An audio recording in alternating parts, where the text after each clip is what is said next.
دعا کرنے کے بعد کیا توقع کی جائے؟ ہم سب کتنے جلد باز ہیں نا۔ ہم چاہتے ہیں کہ سب کچھ بس مانگتے ہی فوراً مل جائے۔ ہم چاہتے ہیں ہمیں صبر نہ کرنا پڑے۔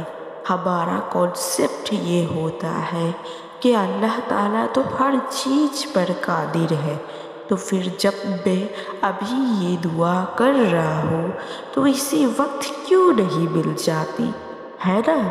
تھک جانے کے بعد کبھی نہ کبھی آپ کے ذہن میں بھی یہی سوال آیا ہوگا۔ یہ تب ہوتا ہے جب شیطان آپ کو کمزور کرنے کی کوشش میں لگا ہوتا ہے اور آپ کا توکل چونکہ اللہ پر اتنا مضبوط ہوتا، تب یہ ساری سوال آپ کے ذہن میں آنے لگتے ہیں۔ اب آتے ہیں اپنی سوال کی طرف کہ پھر توقع کیا رکھنی چاہیے؟ اچھا گمان کیا ہے؟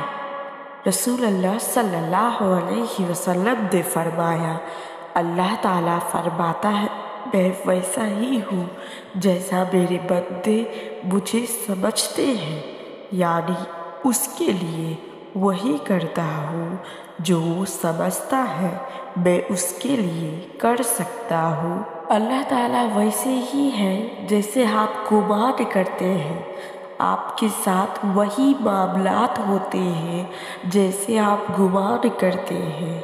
آپ کے ذہن میں اب نیگیٹو سوچ ہوگی کہ فیلان ہو جائے گا یا دعا قبول نہیں ہوئی تو کیا ہوگا، نہ جانے دعا کب قبول ہوگی، اور پھر انہی سوچوں میں پڑ کر ہم دعا مانگنا ہی چھوڑ دیتے ہیں۔ اب جب تک آپ اللہ تعالیٰ کے بارے میں اچھا گمان نہیں رکھیں گے، پھر آپ کیسے سوچ سکتے ہیں کہ سب اچھا ہوگا؟ یاد رکھیں، ذہن اگر کسی ڈر کا شکار ہو نا تو وہ چیز جس کے ہونے کا ڈر ہو وہ نہ ہوتے ہوئے بھی ہو جاتی ہے، کیونکہ ہم خود ہی اپنے دماغ کو ان سوچوں میں مبتلا کر لیتے ہیں۔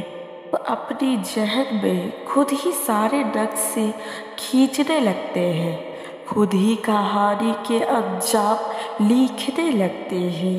پھر پتہ ہے کیا ہوتا ہے؟ ابو ہریرہ رضی اللہ تعالیٰ عنہ سے روایت ہے کہ رسول اللہ صلی اللہ علیہ وسلم نے فرمایا، تم میں سے ہر ایک کی دعا قبول ہوتی ہے جب تک کہ وہ جلدی نہ کرے کہ کہنے لگے میں نے اپنے رب سے دعا کی تھی لیکن میری دعا قبول نہیں ہوئی۔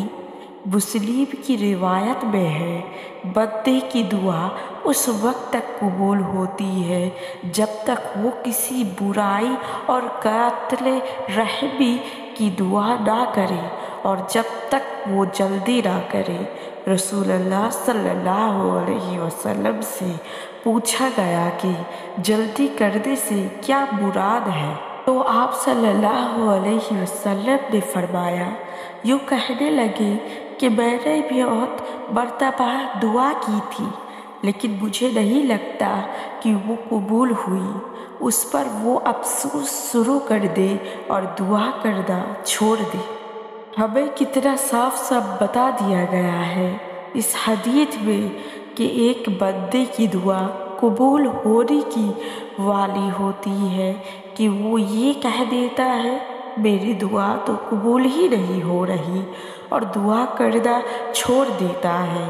سوچیے، آپ نہیں جانتے کہ آپ اپنی دعا کے کتنے قریب ہیں اور اپنی منزل تک پہنچنے ہی والے ہیں کہ آپ نے شکوے اور شکایت شروع کر دیے اور مشکلات سوچوں میں پڑ کر دعا کرنا ہی چھوڑ دی۔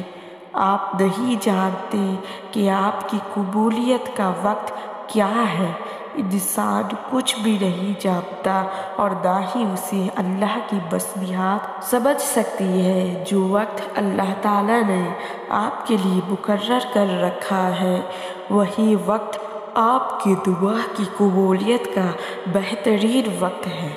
اللہ تعالیٰ آپ کو وہ چیز ٹھیک اسی وقت عطا کرے گا جب آپ کو واقعی اس کی ضرورت ہوگی، نہ اس سے پہلے اور نہ بعد میں۔ لہٰذا یہ گمان رکھنا چھوڑ دیں کہ میں جس وقت کوئی چیز مانگوں اسی وقت کیوں نہیں ملتی۔ اچھا گمان رکھیں اور گمان کے ساتھ اللہ تعالیٰ کی ناموں کو پڑھیں تاکہ اللہ تعالیٰ کے بارے میں جان سکیں۔ دوسری چیز کیا ہے؟ توکل کرنا۔ ہم یہ الفاظ کتنا سنتے آ رہے ہیں نا کہ اللہ پر توکل رکھو، اور یہ اتنا سن لیا ہے کہ اب افسوس کے ساتھ اس جملے کا ہم پر اثر ہی نہیں ہوتا۔ توکل میں کمی کی وجہ سے ہی یہ ہوتا ہے کہ ہمارے یہاں کچھ لوگ کہتے ہیں کہ اللہ تعالیٰ سے ضد نہ کرو، اس لحاظ میں کہ بس جو ہو اچھا ہو اور جیسی اللہ کی مرضی ہو۔